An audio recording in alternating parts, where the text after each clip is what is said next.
नमस्कार दोस्तों, मैं विकास शाक्या एक बार फिर से आपका स्वागत करता हूं अपने चैनल पर। और आज हम डिस्कस करने जा रहे हैं चैप्टर नंबर 18 के श्लोक नंबर 6 को। छोटा सा श्लोक है, बहुत सी चीजें इसकी पिछले श्लोक में ही मैंने कवर कर दी। तो इस श्लोक में भगवान श्री कृष्ण अर्जुन से क्या कह रहे हैं, त्याग के बारे में, त्याग के साथ किया जाने वाला कर्म कैसे किया जाना चाहिए उसके बारे में वो बता रहे हैं। क्या बता रहे हैं? एतान्यपितु कर्माणि संगम त्यक्त्वा फलानि च कर्तव्यानीति में पार्थ निश्चितम मम मतमुत्तमम्। भगवान श्री कृष्ण ये कह रहे हैं कि ऐसे कर्म जो बिना किसी आशा के अनासक्त भाव से किए जाते हैं, मतलब कर्म तो कर रहे हो लेकिन कोई आशा कोई इच्छा नहीं है। जैसे दान तो दे रहे हो लेकिन इसके बदले में ये इच्छा नहीं है कि लोग चार जगह मेरी बात करेंगे, मेरी वाहवाही करेंगे। ये जो मोह है, जो छद्म मोह है, पैसे के अलावा जो मोह होता है या किसी लाभ के अलावा ये जो मोह होता है कि सम्मान मिलेगा, इसे छद्म मोह कहते हैं।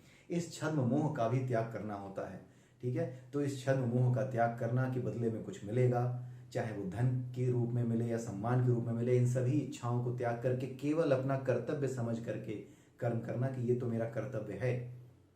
ठीक है, जो कोई भी ऐसे कर्म करता है अनासक्त भाव से, वही वास्तविक त्यागी है, वही वास्तविक रूप में त्याग का पालन कर रहा है, वही वास्तव में कर्मयोगी है, या फिर ये कह सकते हैं आप।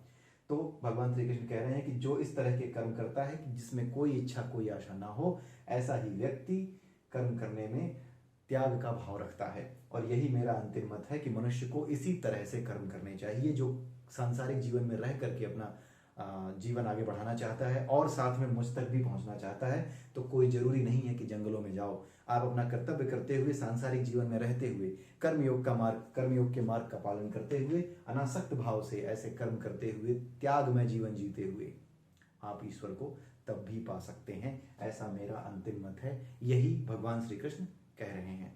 तो अब आपको समझ में आ गया होगा कि सन्यासी बनने का और त्यागी बनने का क्या मतलब है। और त्यागी बन करके भी और सन्यासी बन करके भी, यानी कि घर से आप निकल जाइए सन्यासी बनकर, या फिर घर से ना निकल करके भी घर के लोगों के बीच रहकर, संसार में रहकर, समाज में रहकर, विश्व में रह करके उनके भले के काम कीजिए, तो भी आप ईश्वर को प्राप्त कर सकते हैं। इस मार्ग को क्या कहा जाता है? कर्मयोग, जिसके बारे में डिटेल डिस्कशन हम कर्मयोग वाले चैप्टर में करेंगे।